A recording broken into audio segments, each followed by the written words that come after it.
Menghargai keindahan panorama ibu negara dari ketinggian 1,500 hingga 14,000 kaki dari paras laut dengan kelajuan 150 km sejam menaiki pesawat jenis Piper Archer Aircraft merupakan inisiatif baharu yang dilaksanakan oleh Women in Corporation Aviation Asia atau WCAA untuk mengekspresikan kecintaan terhadap negara sempena sambutan Hari Kebangsaan ke-63 tahun Malaysia.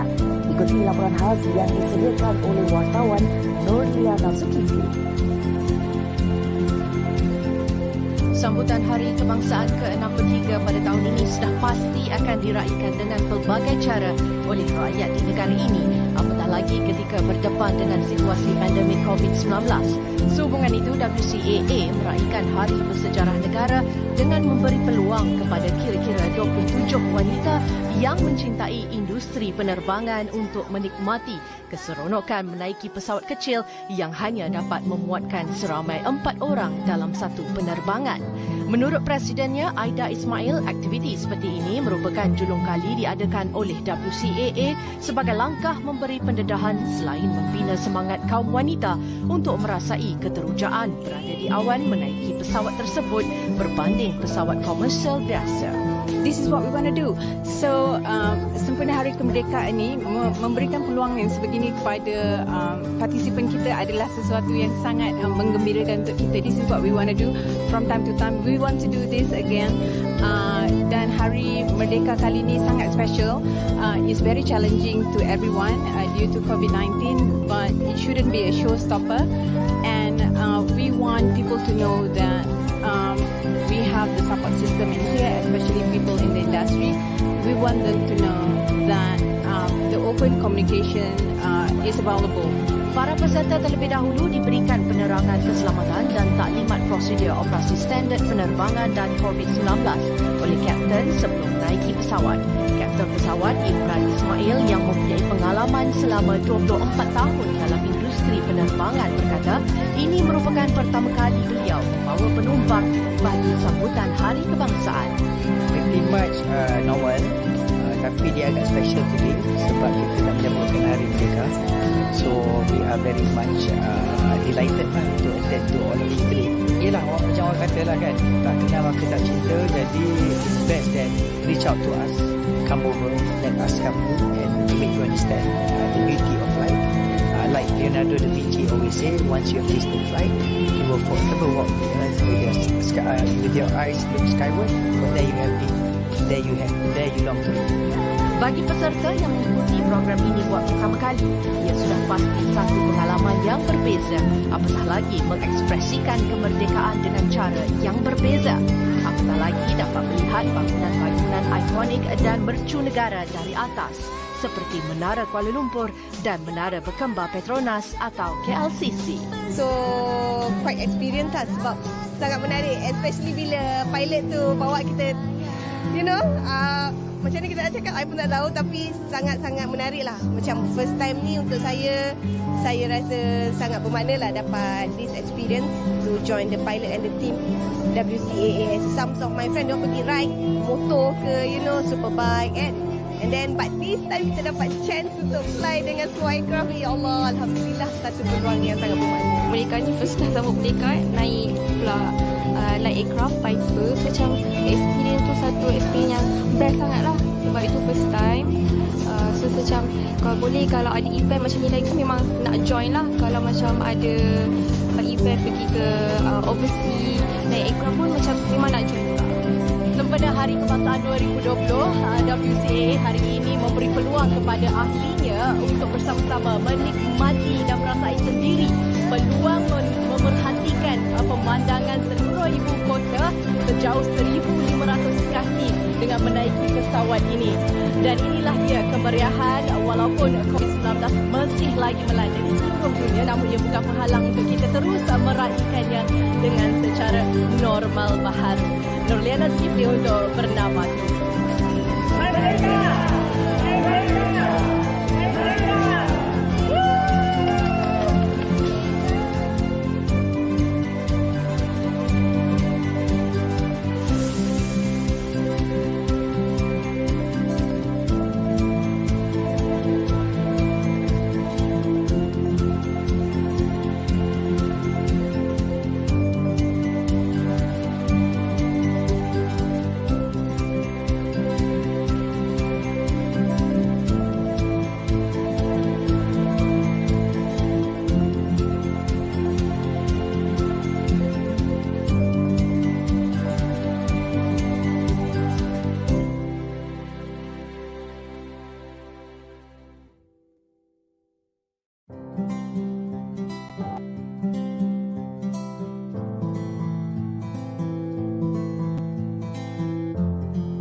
BG Capital Holdings, a multi-award-winning, one-stop safety and security solutions provider in Malaysia, specialised in your corporate and executive protection needs.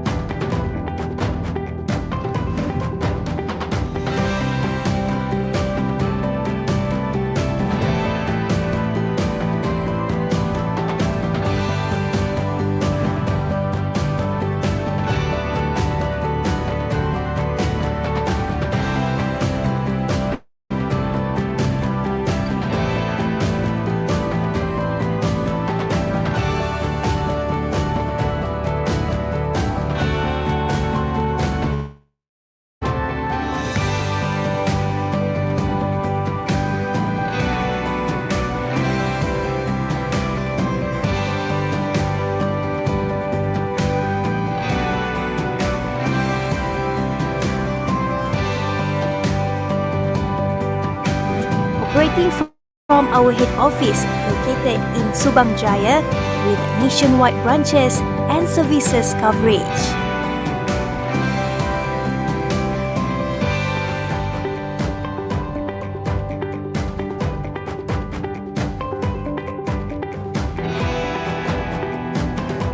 From training and consultancy, risk management, physical guarding services, private investigation, cyber security, information security to surveillance and technologies, armed and unarmed personnel, we are ready for you.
yang berdaftar serta dilesenkan oleh Kementerian Dalam Negeri Malaysia. Ianya adalah pertubuhan yang diiktiraf oleh Kementerian Dalam Negeri untuk mewakili penyedia perkhidmatan kawalan keselamatan dan siasatan yang dilesenkan.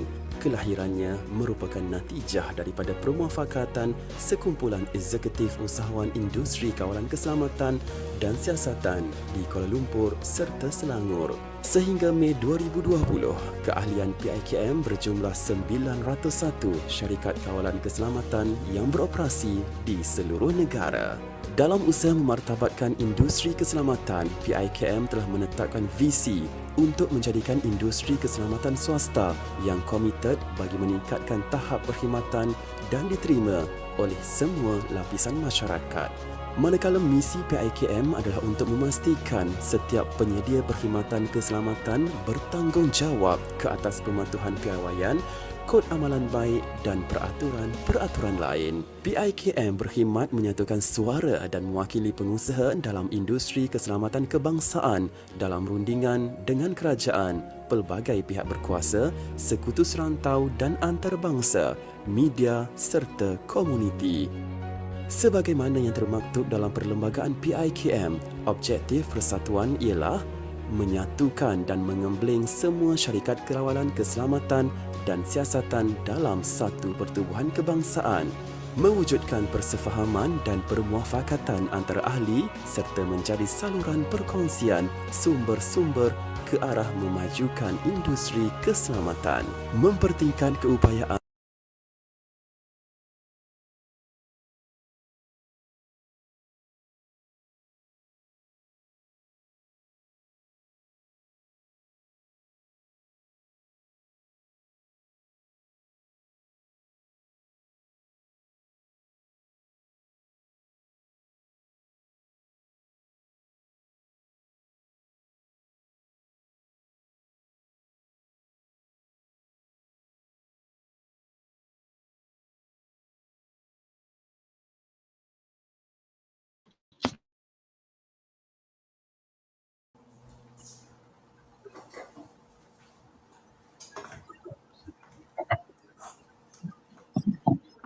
Hello, good afternoon, everyone.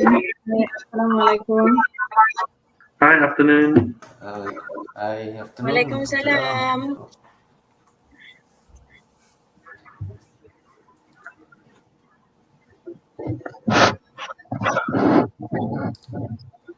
Nas series 2021.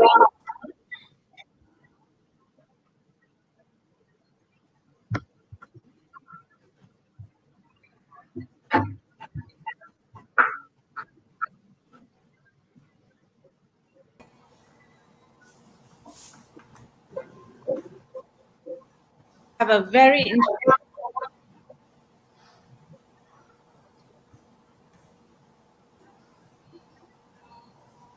successful India area. One, we have Datuk Lester Teh, the President of the Malaysia UAV Development Institute. There is Muda. Datuk, thank you for joining us. How are you today? Yeah, great. Okay, and then we have Ms. Saliza Abdullah, the CEO of BG Capital Holding and the Vice President of Hello, Farida. Hi, thank you for being with us. PIKM, one way there is still male dominated, and you are the Vice President. Well done. Women empowerment. Yes. And then we have Ms. Arifin Arif. How are you, Ms. Arifin? Hi, good. Thank you for having me. Yeah, How are Mr. you? Arifin, I'm good. Thank you. Mr. Arifin is CEO for Consumer Merhab. I have that noise. Do you have that? Yeah, it's a bit, Some echo. there's an echo. But I think it's okay. We'll try to manage.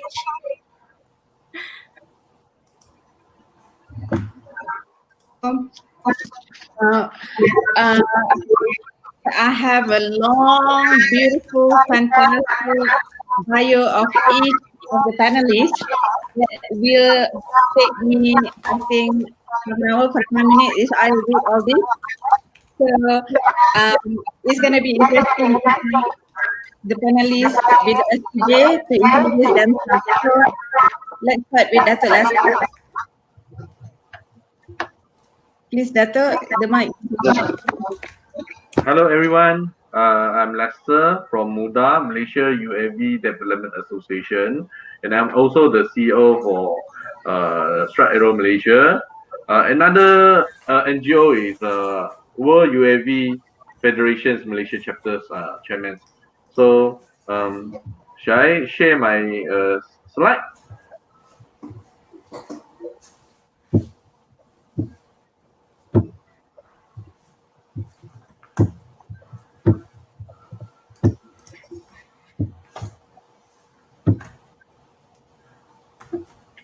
Okay, first of all, I would like to thank to the presidents of Women in Corporate Aviation Asia, Puan Aida Ismail, for inviting me as a panelist in this webinar.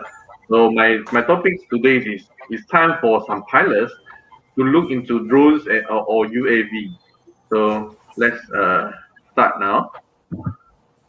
So we straightforward, we get some statistics from the global UAV market, which we have the compounded annual growth rate for 13.8% from 2020 to 2025 is about 22 billion US dollars market up to 43 billion US dollars market from the source of drone industry insights. So what are the potential sectors or potential segment that UAV industrial chains will be? So we have the parts development, the subsystem R&D design, in the ground system, the flight control system. So we have the peripheral equipment manufacturing, R&D and manufacturing of spare parts. Okay, and the UAV R&D, and also together we can have the lower stream for the whole machine and manufacturing and assembly. So the upper stream, we have the on-site store, e-commerce, sale, customer service, UAV training, and the licenses. So what are the market demands? Are there any markets for the UAV? Yes. And then for major, we are talking about the major sectors that we are capturing in the market are actually the agriculture and plants protection. So it takes about 43% in the market. So we also have the power pipeline patrolling or the inspection for 18%. Then come to the third of the public security and as well as the logistics. So the agriculture and the plant protection, we are actually the main focus in either Eastern countries or the Western country. So we need the integrated solutions for multiple industries. So for the supporting policies to simplify the business license procedures. So there are very high market demands all around the world, especially in Malaysia. So if we participate in the Joint Authorities for Regulations and Unmanned System, JARUS, so there are 7 working groups that I suppose all the general aviations and the commercial aviations pilots can take part. So they are the flight crew licensing, operations, airworthiness, detect and avoid, command, control, and communications, just like ATC, but it's more to the unmanned traffic management. Then the safety and risk management. Fantastic. And the concept of operations. Yeah, Dato', do you want to share a little bit about MUDA? Oh, okay, MUDA. All right, MUDA is actually an NGO that we are actually liaise with all the drone players and the industry players for commercialized and industrial purposes. So it's talking about business instead of the leisure. So we are more on the applications of drone, and we are exploring more applications for drones in Malaysia and ASEAN and even the international market. So MUDAS, we constantly have the activities to join and the technology updates for all the players and all the members. So MUDAS is an NGO. Then we have the academy. We also have training. We provide the training. Now we also have the certification with the joint ventures of Druida. So we have the certification, the MUDA certification and the Druida certification for the drone pilots program. So we also have what we call we try to formulate and the frameworks for the regulations and discuss the safety and the emergency plans, ERP, emergency response plan, to provide to the industry and exchange of the knowledge in the factories or manufacturers in overseas, like China's, Taiwan, US, Australia, everywhere in the world. So we are quite active past few years until the pandemic last year. So we have the border lockdown and we couldn't fly, but that doesn't stop us. They didn't stop us when we also past 2 weeks we managed to get together for 32 countries chapters delegations for the World UAV Federations, and we managed to organize an international summit and have a very fun and successful exchange of the latest updates in every countries. Especially we focus in ASEAN, the Southeast Asia countries. Fantastic. Yep. Fantastic. That's really encouraging, and I'm sure a lot more within today learn a little bit about MUDA. Let's go to Puan Saliza. All right, allow me to share my slides. Okay.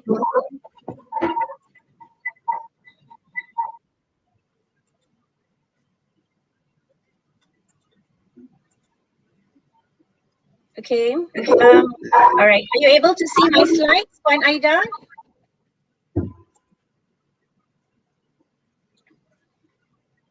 Okay. I'm assuming that you are able to see my slides, yeah? Okay. So first and foremost, thank you so much to Puan Aida, President of the Women in Corporate Aviation Asia, WCAA, for inviting me to be part of this webinar. A very good afternoon as well to fellow panelists, Datuk Lester and Encik Arifin. We are all friends here, so I'm pretty sure we're going to have a very fun interactive session this afternoon. As you all know, I am here representing two different organizations. So I'll be wearing two hats. So I will try my very best to give justice to both of these organizations that I am representing and give you a perspective about what is the expectations and the opportunity available in the security industry in Malaysia, as well as to give some examples on some of the activity or the initiative that can be taken by some of the industry players. Okay, as on behalf of BG Capital Holdings, I am here in my capacity as the Group Managing Director and CEO, as well as Vice President and Head of Outreach and Engagement Bureau of Persatuan Industri Keselamatan Malaysia, or better known as the Malaysia Security Industry Association. So I just have a few slides. I just want to give an overview to all the audience out there, some information about PIKM as well as my organization BGCH. So I'm going to start with PIKM. Okay, PIKM is one of the oldest association in Malaysia that is representing the industry, security industry in Malaysia. So PIKM was founded way back in 1980. So we are coming to our 40th or 41st anniversary this year. But when the association was founded back in 1980, it was known as Persatuan Perkhidmatan Kawalan Keselamatan Malaysia, okay, or the acronym goes with PPKKM. And the objectives of PPKKM then was to unite and improve the standards of the private security industry in Malaysia. But having been in operations for more than 30 years, sometime in 2017, it was decided among the executive committee member of or the board members of PPKKM to actually rebrand and change the concept or the objective or for the association. Hence, reason why in 2019 we changed the name and the logo from PPKKM to PIKM, which stands for Persatuan Industri Keselamatan Malaysia. The objective of changing the name and the logo is basically to broaden the scope when we talk about security industry in Malaysia. We do not want to limit ourselves to only overseeing the physical guarding services aspect, but also to integrate trained personnel with technologies so that we're able to compete not only among the domestic players in Malaysia, but we are also able to benchmark our industry with other countries. Okay, and ever since we have changed our name, we are under the leadership of Dato' Sri Haji Ramli bin Yusof. He is our current president. We also have our deputy president, Captain Najmuddin. So I think that is a position that is quite similar in the aviation. We do have captain as well, but not captain who flies the aircraft, but we do have captain from the military who have served the military for many, many years. And as at to date, we have almost 900 companies. So as far as PIKM is concerned, our memberships are actually companies who are registered with the Ministry of Home Affairs to carry out the security activities or to provide security services to the small and medium enterprises, large MNC and individuals in Malaysia. So that's a bit of a background on PIKM. For those who want to know more information about PIKM, I have also on my slides the URL as well as our Facebook page. Now coming to the company that I'm representing. Under BG Capital Holdings Group of companies, we have actually more than just one business entities. It all started with just Beranigat Sdn Bhd, which is a company that was set up almost 30 years ago. And Beranigat is a member of PIKM. But over the years, we have actually expanded. We see the potentials and the need for security services company in Malaysia to diversify, as I mentioned earlier, into technology and to integrate trained personnel with the latest surveillance and security technology that is available to provide the best and the most effective solutions to our customers.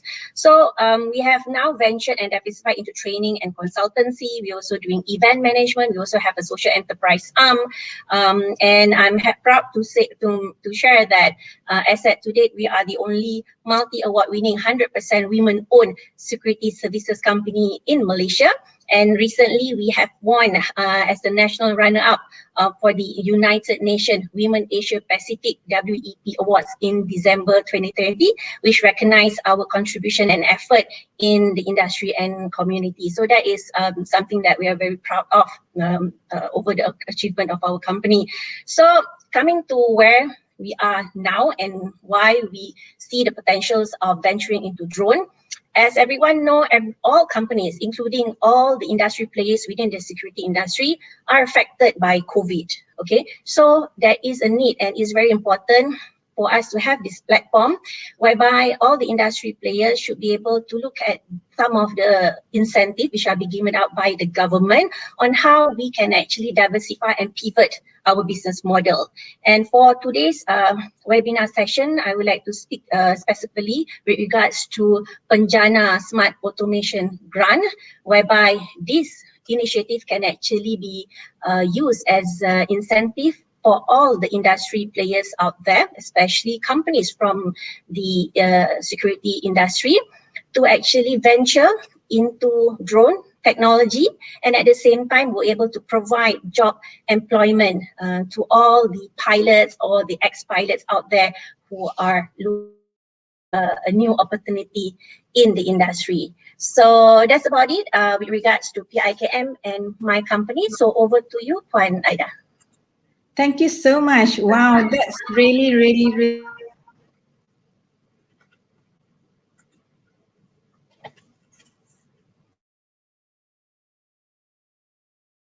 good to have you here today. I'm sure the audience today would love to hear more from you, Puan Saliza. And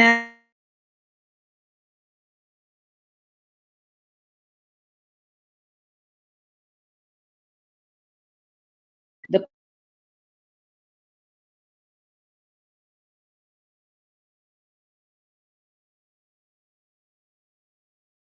people on the correct platform. So, Mr. Arifin, the mic is yours.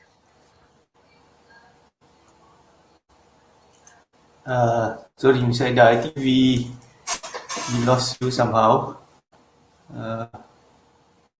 I'm sorry for the problem with the connection a little bit. Please introduce yourself.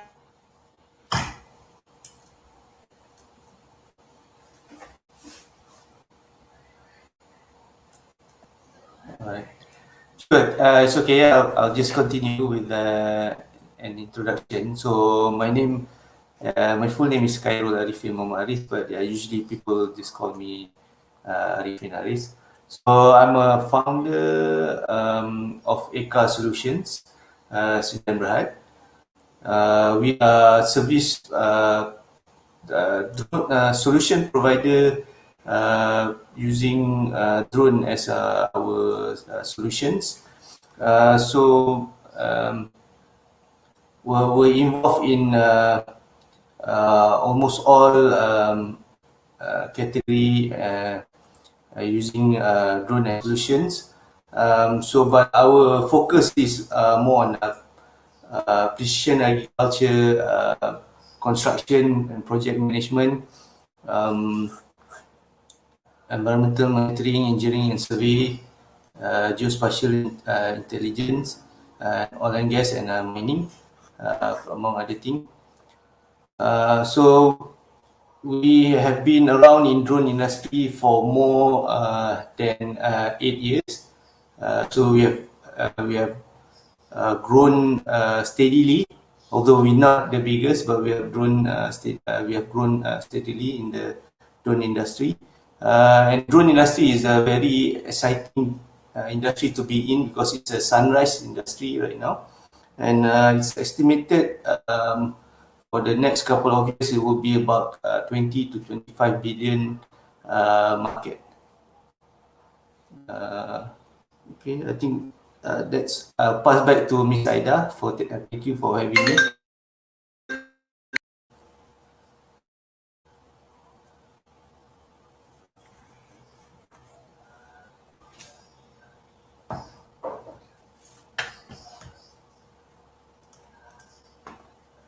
Thank you for that. It is so good to have one organization that is steadily growing. We believe like something express actually is not so good. It's good to take time and grow slowly. Okay, so ladies and gentlemen, that is a little bit about our panelists today. A fantastic introduction, and then let's hear today if we have a webinar, we have a session. Difficult to avoid about COVID-19. So let's hear from our panelists. Datuk Lester, what is your view on this current situation? COVID-19 made our life not like before. So how it impact your business and the employment scenario, especially in your sector?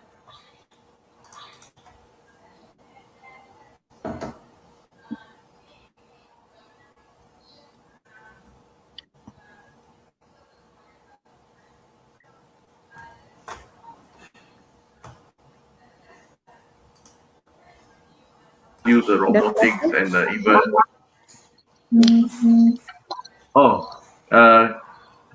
just started, right? Sorry.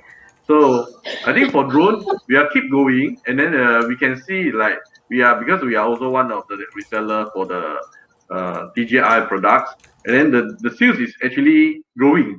You know, despite of the COVID-19, but the sales is still growing. So we are actually anyone. Can you hear me? Oh, okay. So actually our sales is growing. So the drone business is actually still going on, and then there are more and more people applying the drone. So we don't think we have problems of what I call. We are actually expanding. Even the agriculture also, the conventional agriculture is actually looking for some solution and then some platform to change because of the problems that they face in the foreign workers, and even the TMB Petronas. I think they are also converting. Like we also have the proposal from the TMB that they want to train more pilots, in thousands of pilots, the drone pilots, to take up the conventional jobs, convert the conventional jobs into the robotics and the automations, autonomous of the drone jobs. So we are actually expanding and actually diversify more solutions, providing more solutions to the industry and various industry, be it the pilot inspections, the oil and gas, the what I call the telco, and even the agriculture. So we are very positive on this trend of COVID-19 compared to other industry. Yep. So you are the lucky one. Actually, I think even Arifin also is the lucky one. They can acquire more and more projects. All the industry players getting some, like what Arifin is saying, sunrise. Compared to many of the sunset industries that or you need to innovate, or you need to disrupt your conventional method or in approaching to get business, because now the business landscape is totally changed to what I call the technology, by using the technology, the robots, the autonomous and the systems, the IoT in application. It's not only by studying or case study, it's applications and business or commercial train. So everyone have to go towards that. I think everybody have to go towards that because of the pandemic as well. Yeah. All right. So we are actually very lucky Yeah. to be in this line. That's very something positive to hear from many of us in aviation. So I hope the pilot out there who's listening, the first officer who's listening here today,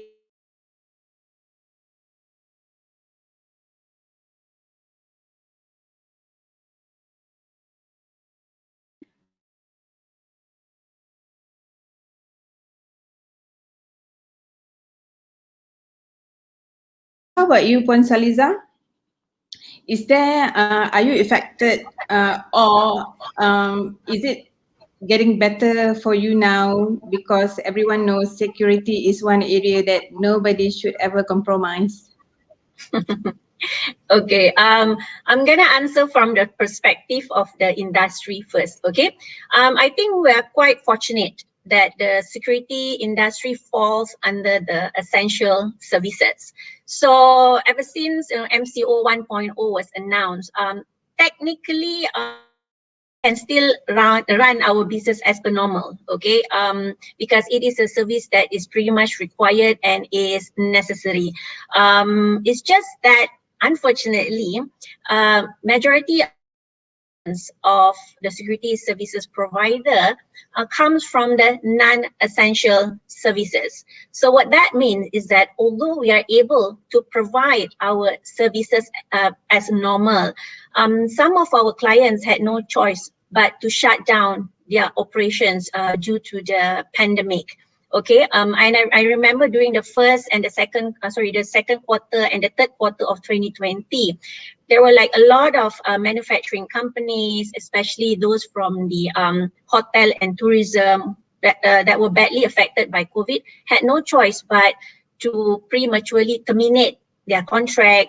And what it does to us is that we then had excess of workers, but we still have to pay their salary. So indirectly, what it means is that our operating cost has gone up. Okay, although we fall under the essential services, we still have to pay their salary, and because this involves safety and safety and security concern, we have to invest a lot in terms of providing the necessary PPE to all of our frontliners working as security. We're talking about having to purchase quite a number of face masks, hand sanitizer, and for those who have foreign workers, Bali security personnel, we have to do more than just one-time swab test on them. And it has also now been made mandatory by the Ministry of Home Affairs that all the security personnel must undergo the RTK swab test in order for our license for 2021 to be renewed. Yes, the government has been quite helpful with regards to subsidizing the cost, but cash flow is also a problem when our clients don't have business. It affected their payment to us. We have to advance the payment to the clinics and all that. So it's like it affects us in a way that we cannot be so complacent and happy that we are in the essential services, that it's all sunny and we don't have to worry about anything. So it is something that we have to take into consideration. We need to anticipate and have a foresight about what is going to happen in the market, maybe 4 to 8 years down the line, Hence the reason why we must be able with some contingency plan, need to innovate, need to think out of the box on what are the new things that we can do in the new norm. We do not want to wait until the moment that we no longer are able to provide, sufficient physical. Think about, okay, we're talking about the new norm. It's more about technology. It's more about automation. It's more about like having our presence online and things like that. So this is why for the industry and definitely for us as a company, as an industry player, we see the need to actually divert or provide these kind of like technology related services as a value-added services to our existing clients. And drone is definitely one of the solutions. Hence, I do believe some of the active industry players who are members of the associations are definitely looking into investing in acquiring drone using the the SAG grant under Penjana. Hence, we'll be able to provide job employment opportunity to pilots, not for them to come in just to work with us, but also to come and join us as business partners. So that is the take about the industry, Puan Aida. That's very interesting. That's very interesting. Funding is one magic word that attracts a lot of people. And, I believe some of the pilot or first officer out there, maybe employment is something that quite limiting to them at this point of time. So having the option as a business partner, I think that's interesting. We'll come back to that shortly. How about Eka solution? Is COVID-19 disturbing you? Are you affected? And if you are affected, how actually you are affected? That's a very good question. Of course, during MCO 1.0, we are very much affected. Although the clients that we are serving, we do have the one that considered as essential, but they decided to stop because of they're not sure what's the correct SOP at that time. But Alhamdulillah, immediately after the MCO 1.0 ended, we immediately can operate. And during that short time period, we managed to recover back in terms of the revenue in the short times. As you can see, because of, as I said earlier, because drone industry is a sunrise industry, and we've been getting a lot of requests for services after the MCO 1.0, because they have to automate their business, they have to reduce manpower on site because of SOP and then the social distancing. So Alhamdulillah, we managed to recover, but although it's not as good as previous year, but Alhamdulillah, we survived. We managed to pay everyone's salary. We even managed to help our partners, you know, and sharing the cake. And as of now, you know, since we cannot be full, everybody cannot run business as usual, so the demand of drone keep on rising. So we also started, we have to look for more people to join our organization, and I think I can easily speak for other drone players also. So they are growing and they are innovating, you know, they are disrupting.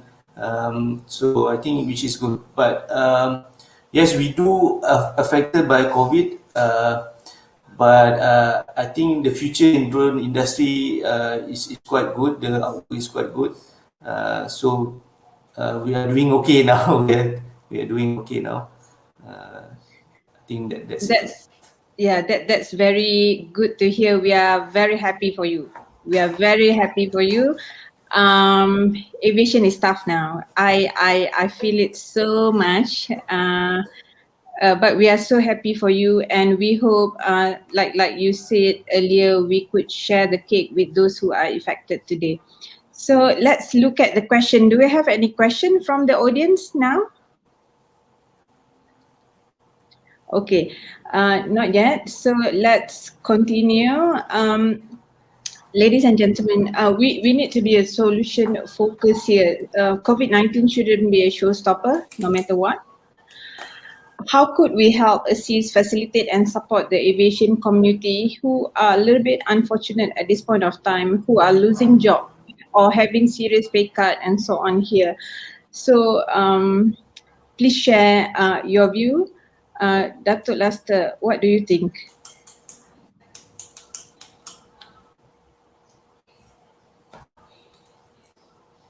Let me share again. So this is something that I got it from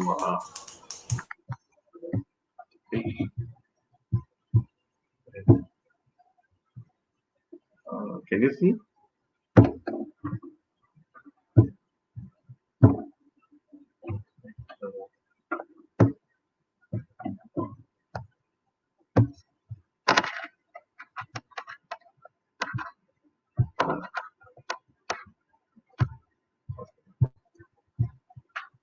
So not yet. Oh, okay. Can you see here? Yes. Okay. So this is the sharing from the TNB. So they have a substantial amounts for the unemployment deployment for the unemployment. So they have a whole range of the jobs that from the energy industry growth, energy efficiency, renewable energy, grid of the futures, electric vehicles, digitizations and automations of MESI. So especially the automation of MESI is digitized interactions and workforce. So they want to acquire more and more software developer training and development of specialists, digital marketing, fiber installers with drones. And then drones training and the drones pilots, and that's what I got from the what I call TNB. Then I suppose Petronas also, they are coming out with something that they want to have the ecosystem with drone and the UAV as well as the telco company. So I think this is quite present for us to know with the new skill or the reskilling or the upskilling of the big conglomerate of the energy or the power companies in Malaysia. So there are still many job opportunity. It's just that maybe you need to require or reskilling your knowledge to tap on by using the previous knowledge of a pilot. Then you can divert or can convert to the new industries that is viable for the future and a future-proof industry. So for us, the Strike Aero Malaysia, we are actually focusing on four divisions. So the drone merchant, which is the DJI. So we have a whole range of DJI products reselling, and then we also have the SAM. We call it SAM, Strike Aero Malaysia. SAM Academy. Academy is for the training of the drone, for the theory, practical, hands-on the assessment and examinations of the certifications of the drone. And then we also have the UTMS, Unmanned Traffic Management, which I launched it 2 weeks ago with the BLIP, the Broadcast Identifications Transponder, the tracker. So we also have the SAM Drone Pawner program, which we have a piece of agriculture land, few hundred acres. Then we are actually want to have more drone pawner to venture in, to have the plantation in the site, and we can work together to make it a success. And then this is very tangible and very practical jobs, which you, whatever crops that you plant, then you harvest it, then you get the money straight. But this is more to the business model and the business entrepreneurship for the drone. So you can venture to few of our any of our programs actually with MUDA. MUDA as well as the SAM, the Strike Arrows Malaysia.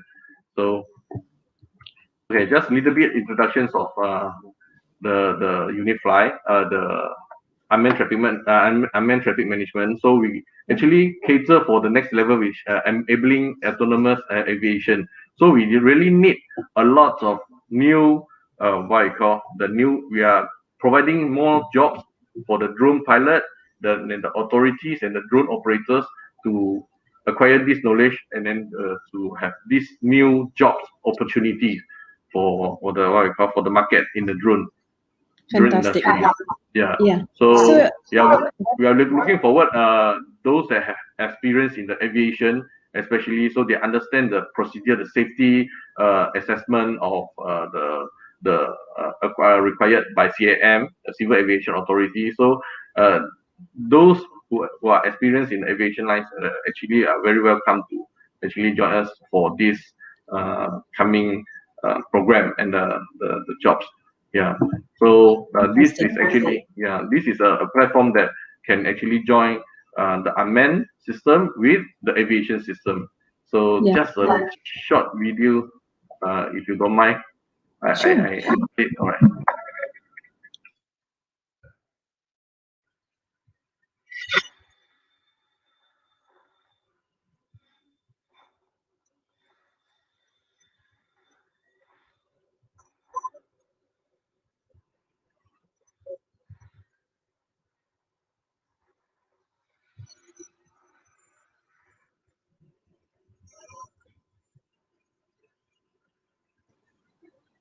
So Dato', are you sharing?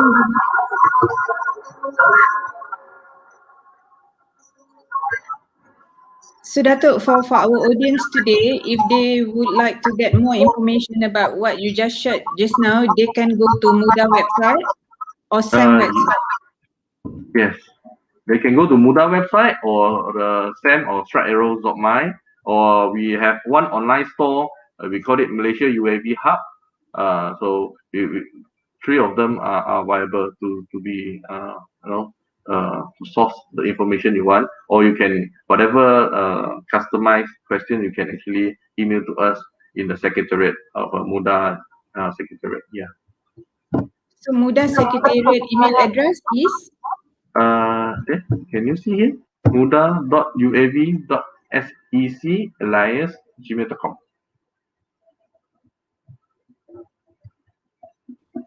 Okay, how about Saliza? What can we do to support people in aviation that is affected?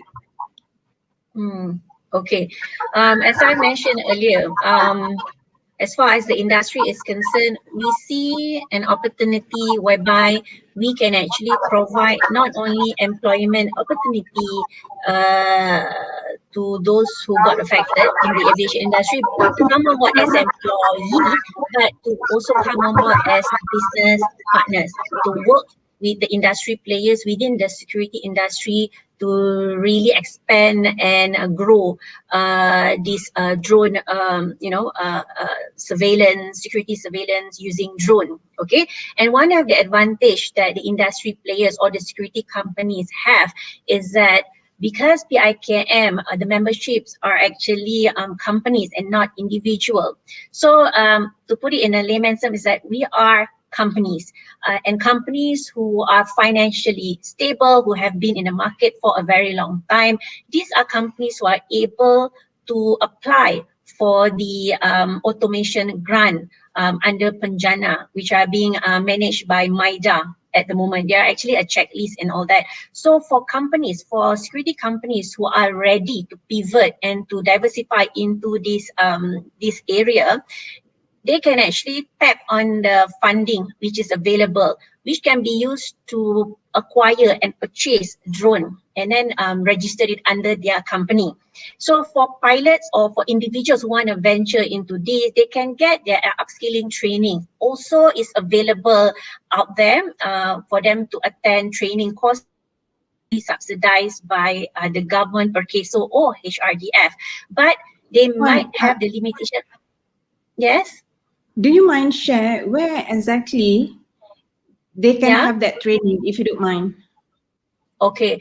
All right. Coincidentally, DG Capital Holdings is also a registered training provider under Penjana Kerjaya Perkeso.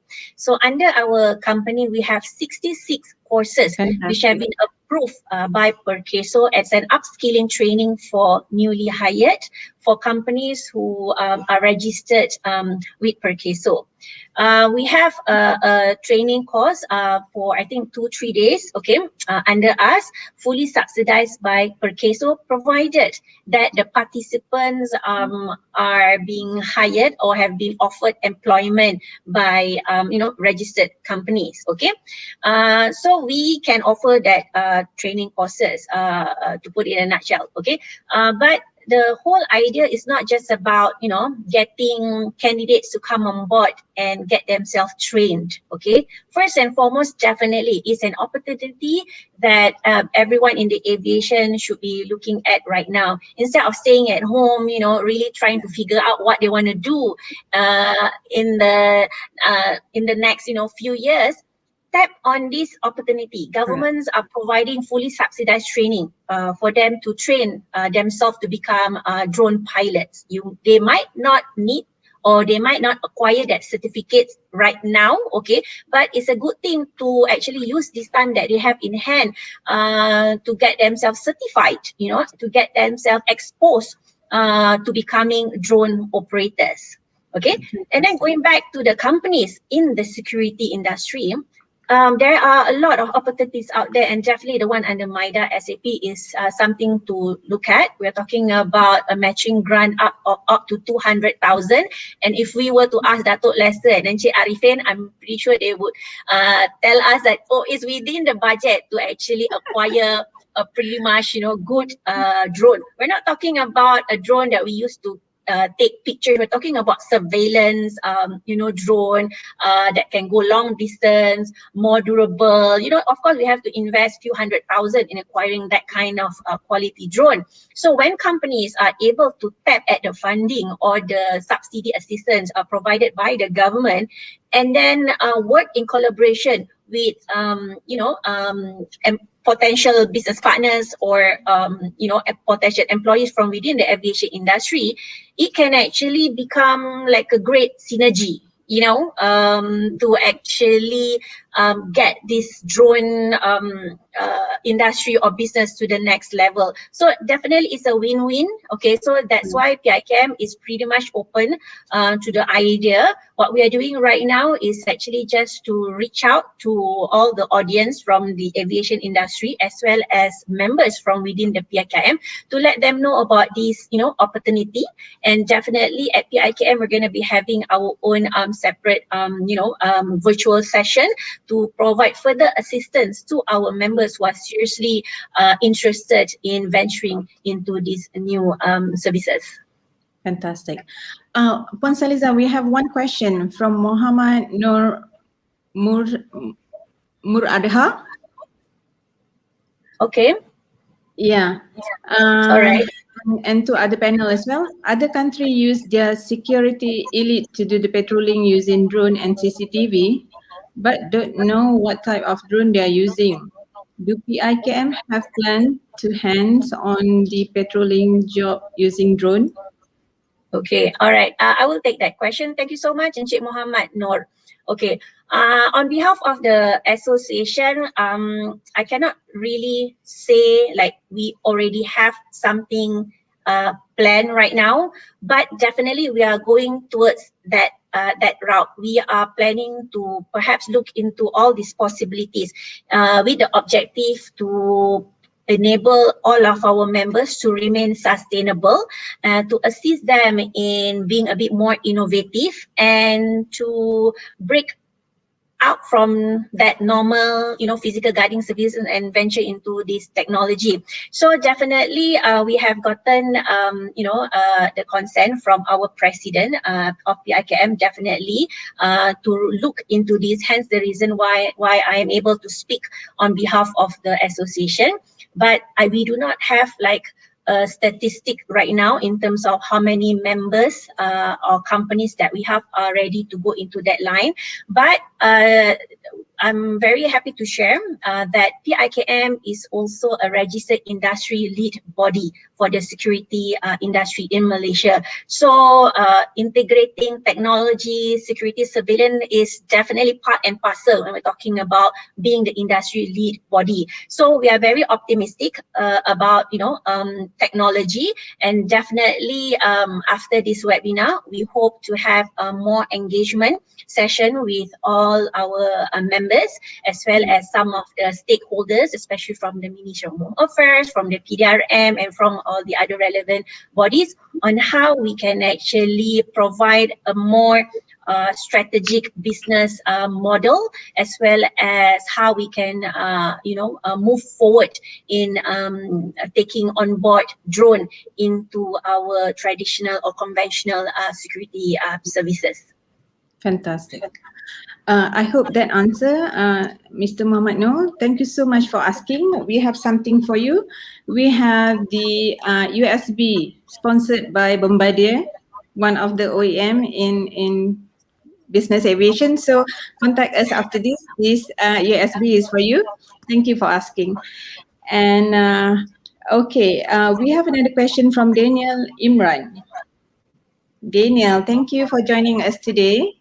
What barriers are there for existing pilots to obtain certification, licenses, approvals to operate drone in Malaysia? Go ahead, Arifin or Dato' Lester. Okay, sure. I can answer this. Right now, if you are already a pilot, I don't think you need a further certification or license to operate drone, because the minimum requirement that given by CAM is a minimum of PPL, private pilot license. But of course, you need to be familiar with your drones and the drone operating procedure. So currently, because I sit on as a panel for Jabatan Pembangunan Kemahiran MOS, so we have developed the syllabus for drone operating certification and known as Sijil Kemahiran Malaysia Tahap 2 and Tahap 3. And the other agency that's sit on this panel is CAM, JUPAM, and MCMC. So basically, it's an initiative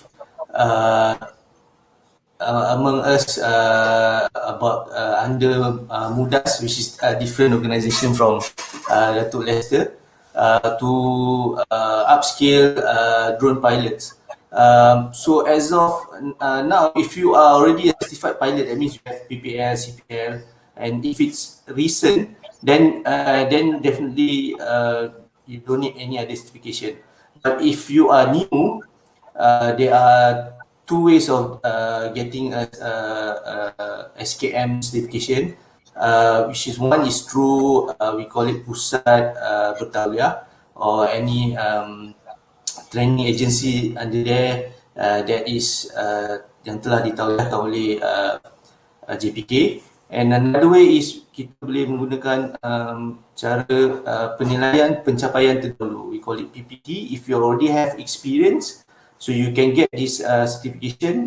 It's only take about 2 or 3 days.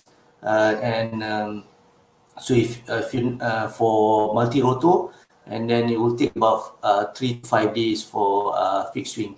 As of, I think I've seen someone asking that training center that is approved by CM or training certificates that approved by CM, there is none yet in the market. I think except for SKM, but I think CM is already have a guideline ready. I think they're supposed to announce it, I think this month or early next month.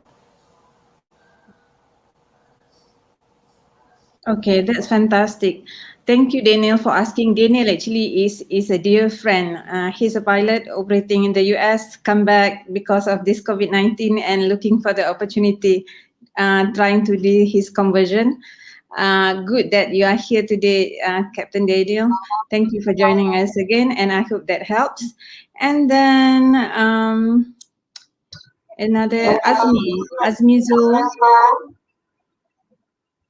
Yeah, how certification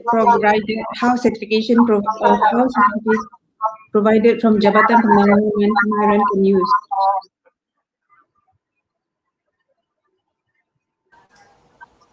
Okay.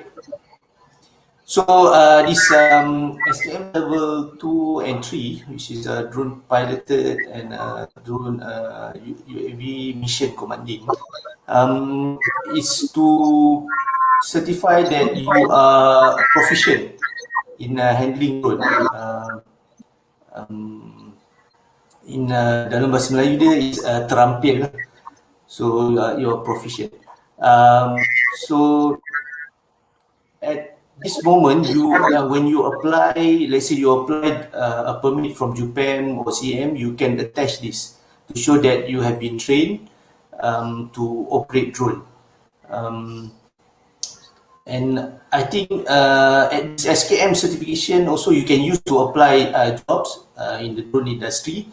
And the uniqueness about this SKM is it's recognized worldwide, especially in Commonwealth country.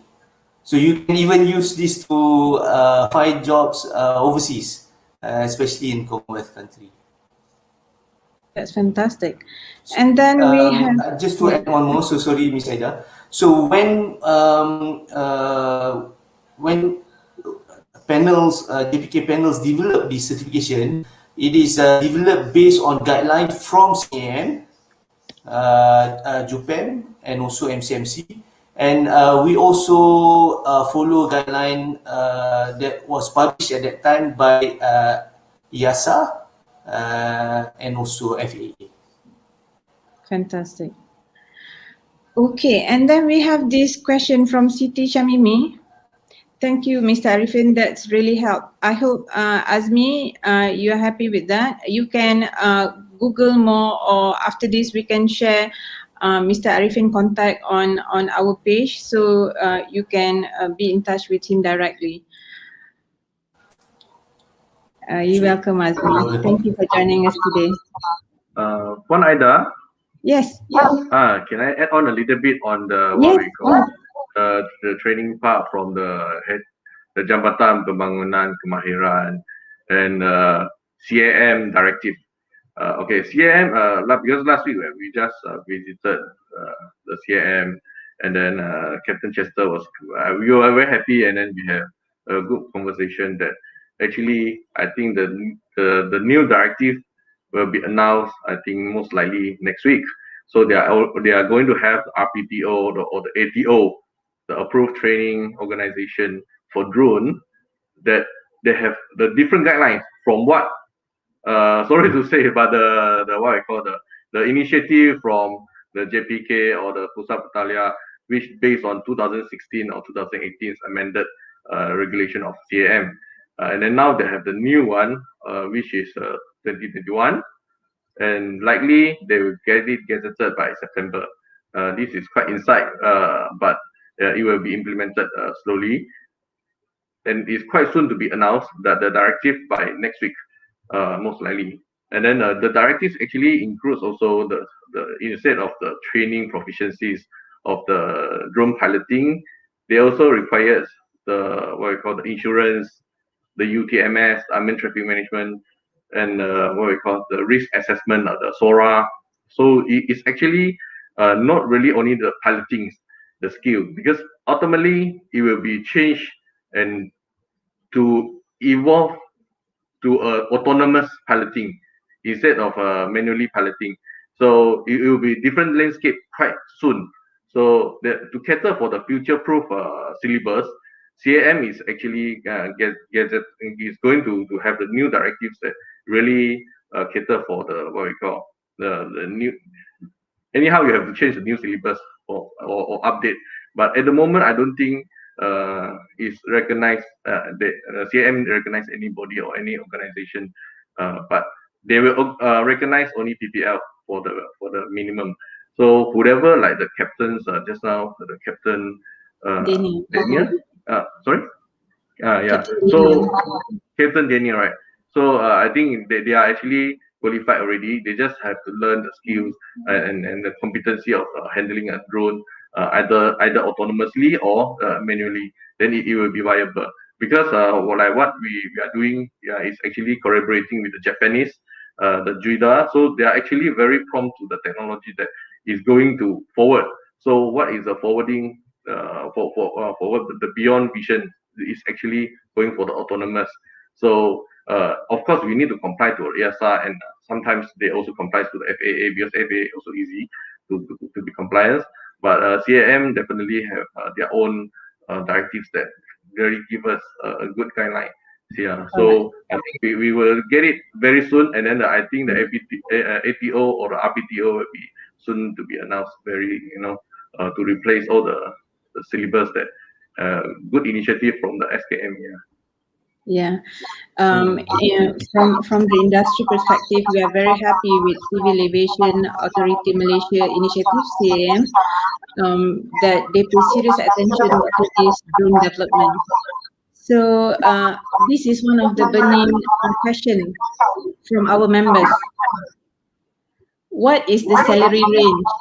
What is the estimate ROI if they were to be part of the business partner in this sector?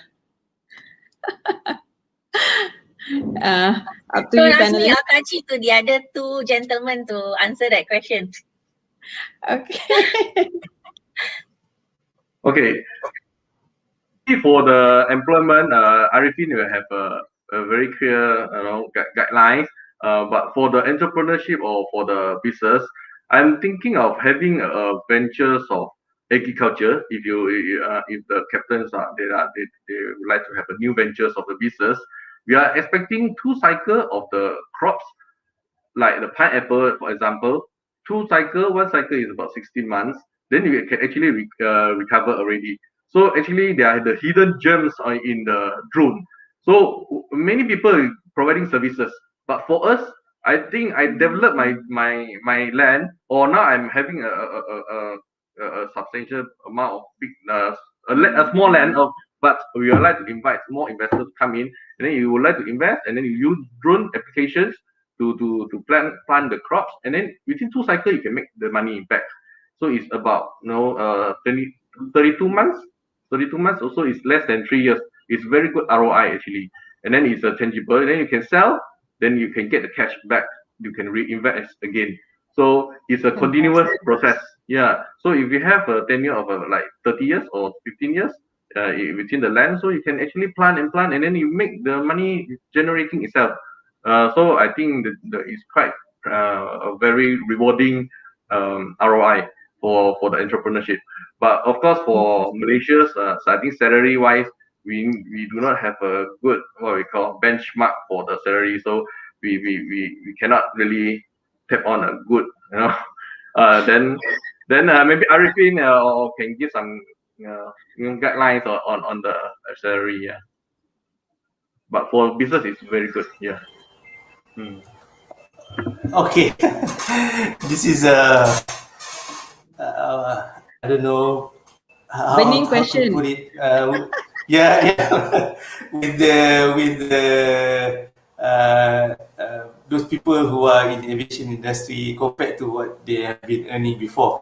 So what I can say is the salary is more or less about the same as in general aviation. Okay, so more or less. But in terms of business opportunity, I think now those in the drone industry,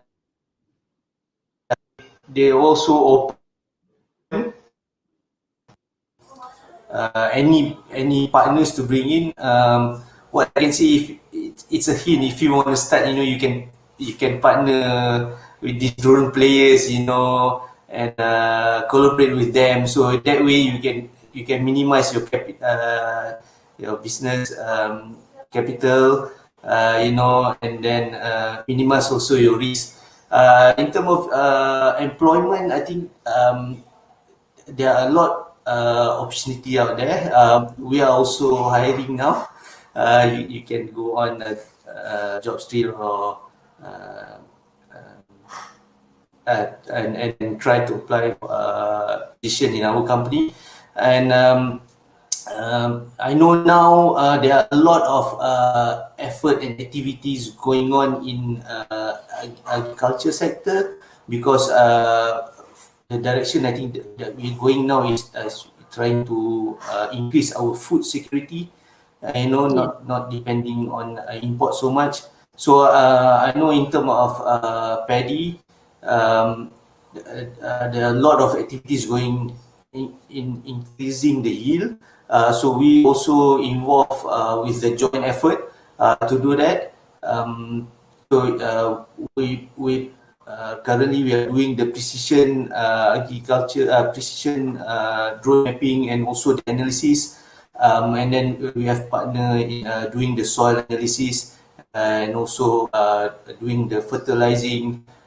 So there are a lot of opportunity there soon that will increase.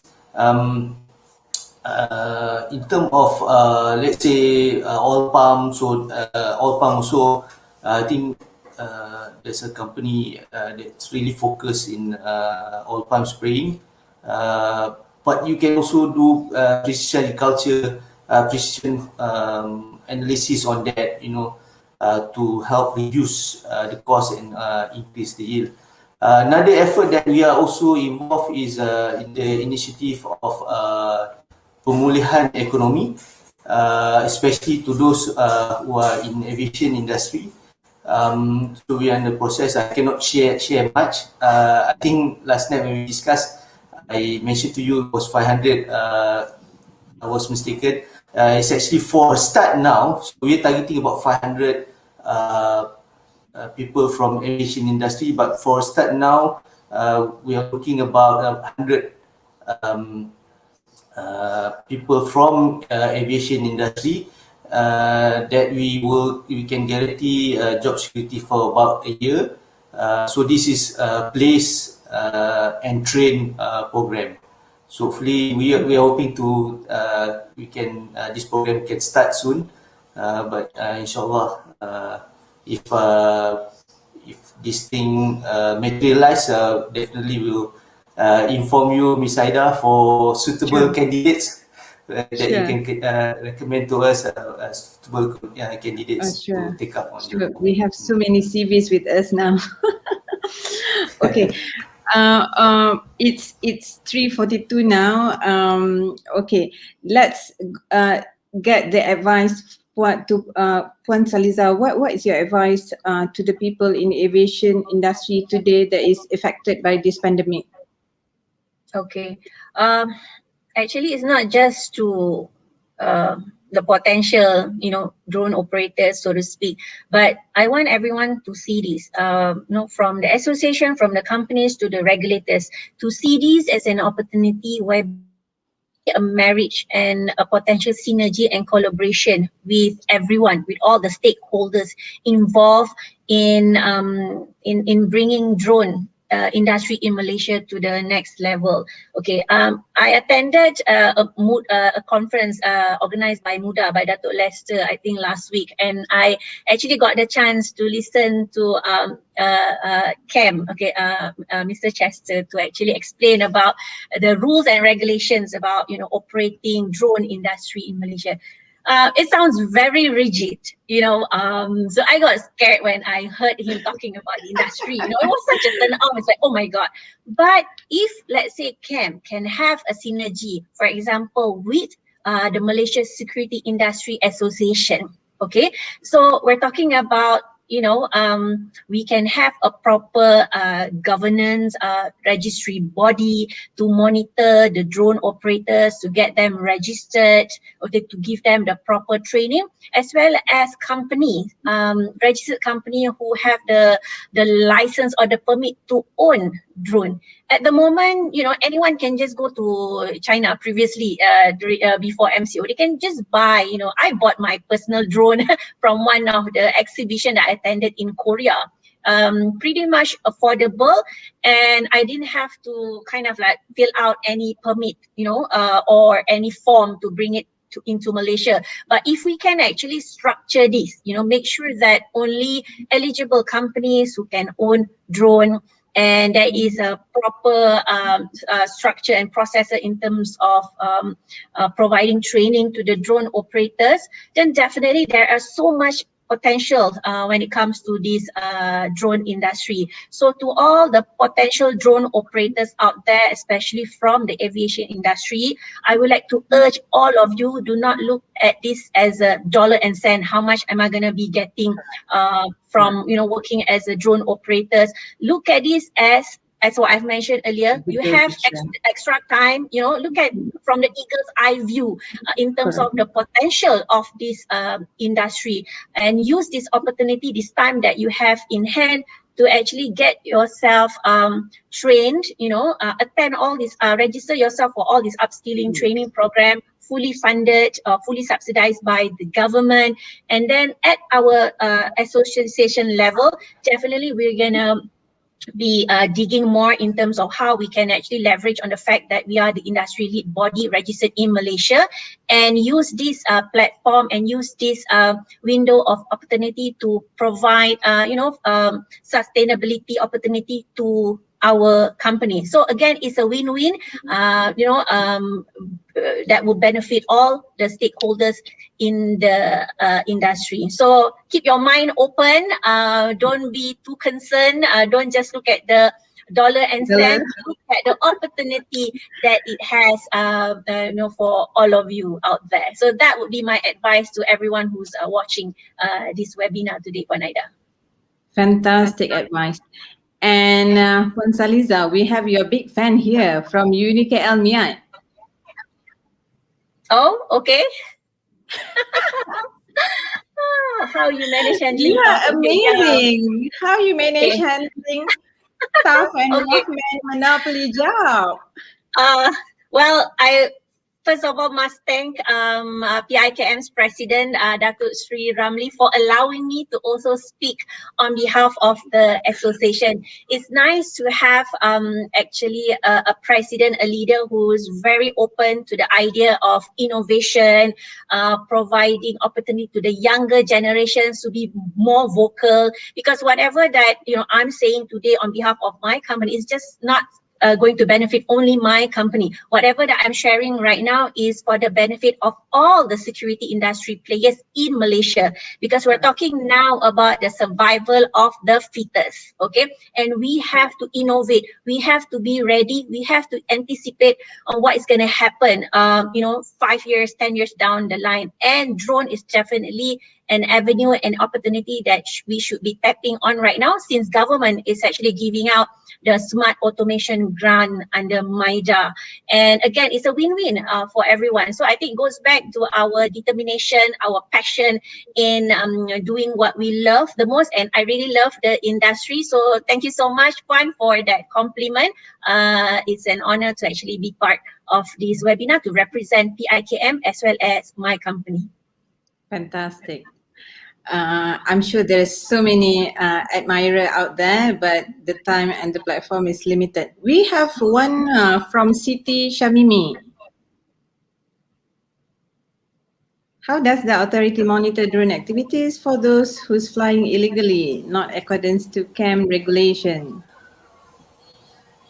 Gentlemen? Okay, CM has a drone task force to monitor drone activity, and they're very good at doing their jobs. So just to share my experience, I think there was an illegal drone activity flying at our site.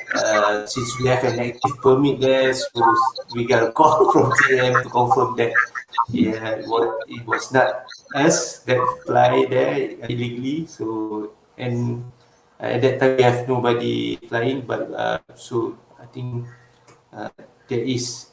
But I think CM also can only do so much because it's a big space. So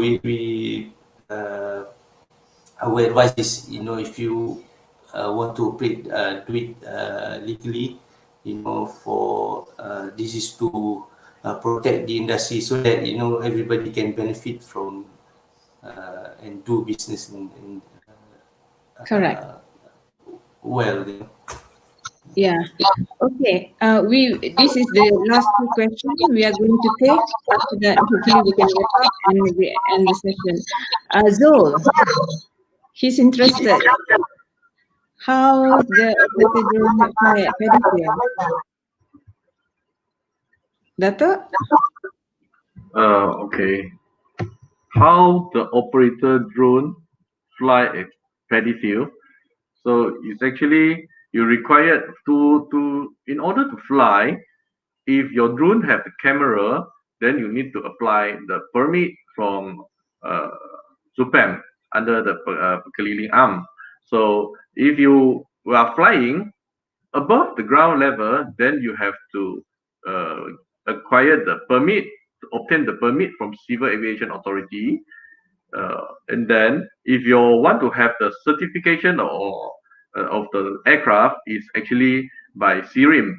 And then the frequency that is tuned is actually governed by MCMC, either 2.4 or the 5.8, or for security they might have different, but for PADI I think it's 2.4 and 5.8, but security they have 1.7, 1.2 or other range of the frequency. So and then if you fly in the nearby area of the Putrajaya, you need to have the consent or the approval from the CGSO.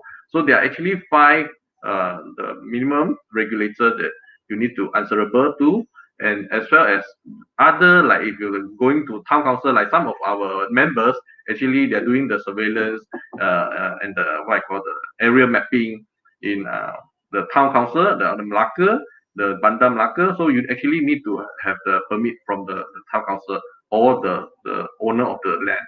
Then if for the paddy, I think that now if you are spraying for the fertilizer, you need to comply with the MAFI, the Ministry of Agriculture and the Agro Base.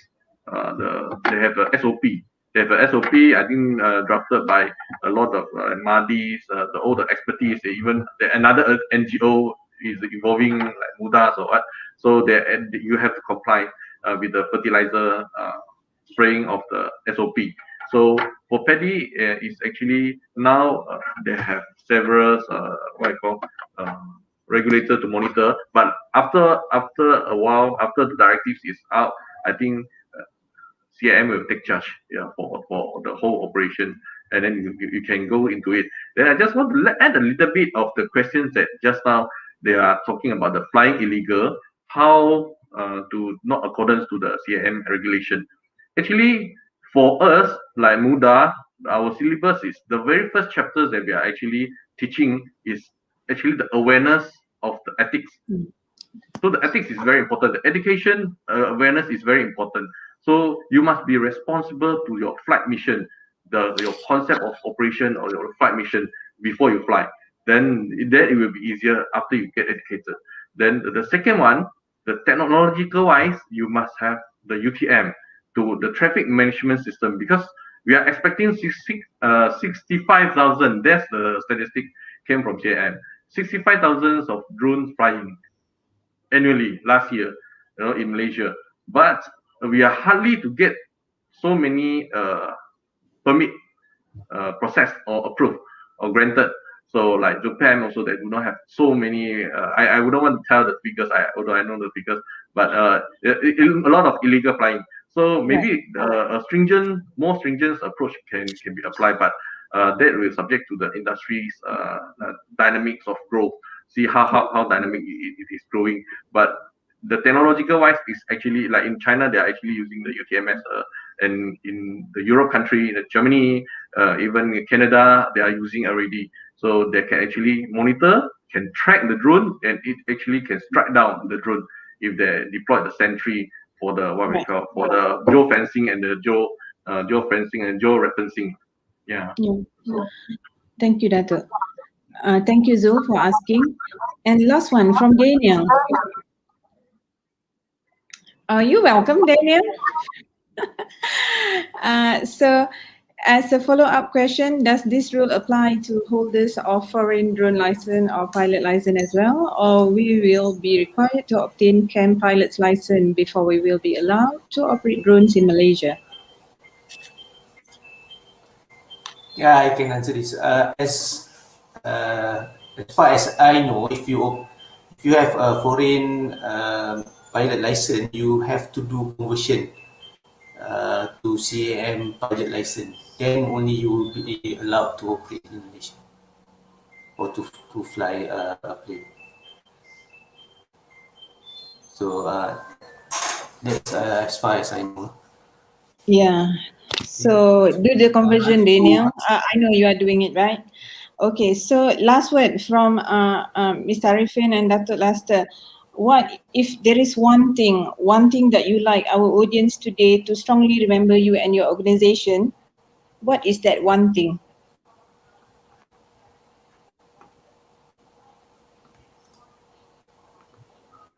Okay. For us, the one thing is actually two words. We want the business and we want the safety. Yeah. There are two. Business, safety. Fantastic. No one should ever compromise on safety. Yes, How about you, exactly. Mr. Arifin?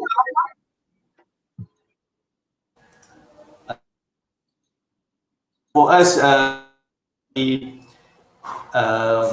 already have our foot in developing drone industry, so we have contributed in terms of develop the drone training syllabus.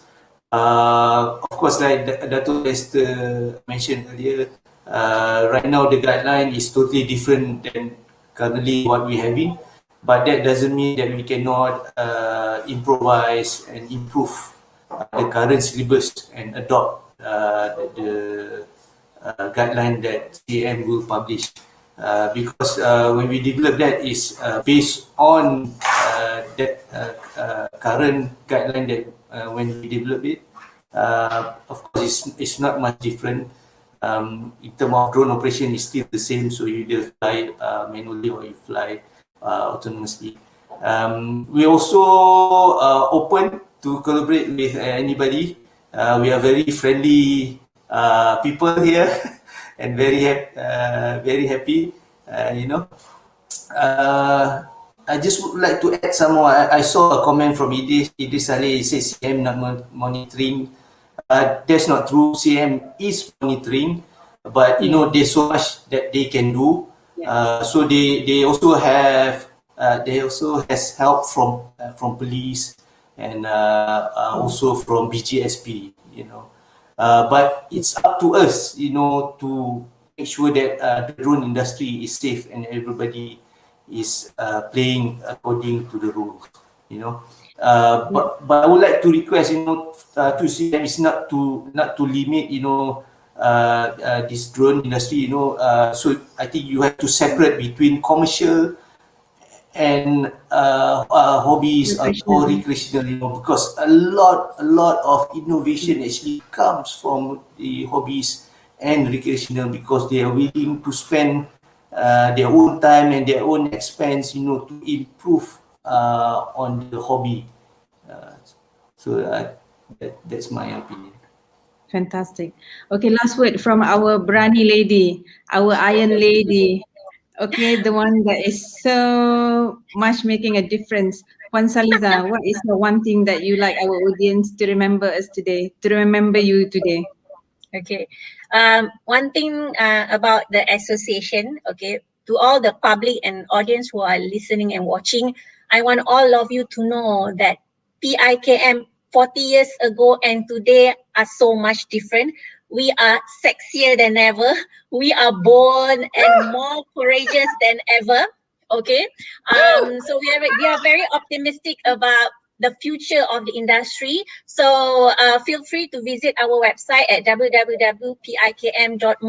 Okay, there's so many opportunities out there, and we look forward to actually work in collaboration with all the regulators, with all the prospective business partners or people who are interested to come on board in the industry. As I mentioned, we are different. We are moving towards the direction, the correct direction, when we actually decided to change our name from PPKKM to BIKM. And last word about our company, BG Capital Holdings. I'm very happy that having been in the industry for almost 30 years, we have always liked to be the trendsetter, the change maker of the industry. And we are very proud over the fact that we're able to do so using your platform, Puan Aida. This is actually our second collaboration after we did the Carnival Kerjaya Peringkat Subang Jaya back in December. So also to Datuk Lester, I'm a member of MUDA. Datuk Lester has been very active in promoting the drone industry, and Encik Arifin as well. Please go through his CV. He's an awesome and fantastic trainer. And in fact, when I mentioned about the training under Penjana Kerjaya Perkeso under my company, we're actually working in collaboration with Encik Arifin, and he is actually the trainer. So feel free to also visit our website or our Facebook page at BG Capital Holdings to learn more about the plenty of opportunities that we have to offer. So once again, thank you so much to Puan Aida as well as to Datuk Lester and Encik Arifin. It's been an honor. Yeah, you're welcome. Wow, that's fantastic. Dear panelists, thank you so much for joining us today, spending your time with us today. Datuk Lester, the President of the Malaysia UAV Development Association, MUDA, and SAS, thank you very, very much. I know you are very busy, but your time and your sharing is very valuable here. We learned so much today. Puan Saliza, CEO, BG Capital Holding, Vice President of PIKM, for the fantastic sharing. Thank you, thank you. We hope we can do this again with you. And Mr. Arifin, we learned so much about ECA solution. We learned so much about drone today. Thank you so much. For Women in Corporate Aviation Asia members out there, thank you for spending time learning today. And we know now that we have options, we have solution. You know where to go to. You can always talk to us anytime. And for those ladies and gentlemen who's watching, joining us today, thank you very much. I'm sorry for the poor connection a little bit, but it shouldn't be a showstopper. Thank you, and thank you. Be safe, everyone. With this, I would like to end the session. Be safe. Happy Chinese New Year, and take care. Thank you. Thank you. Happy holiday. Happy holiday. Thank you. Thank you so much, Puan Aida and Puan Shariza, as well as Arifin. Yeah. Kongsi Pacai, Ang Pao on the way.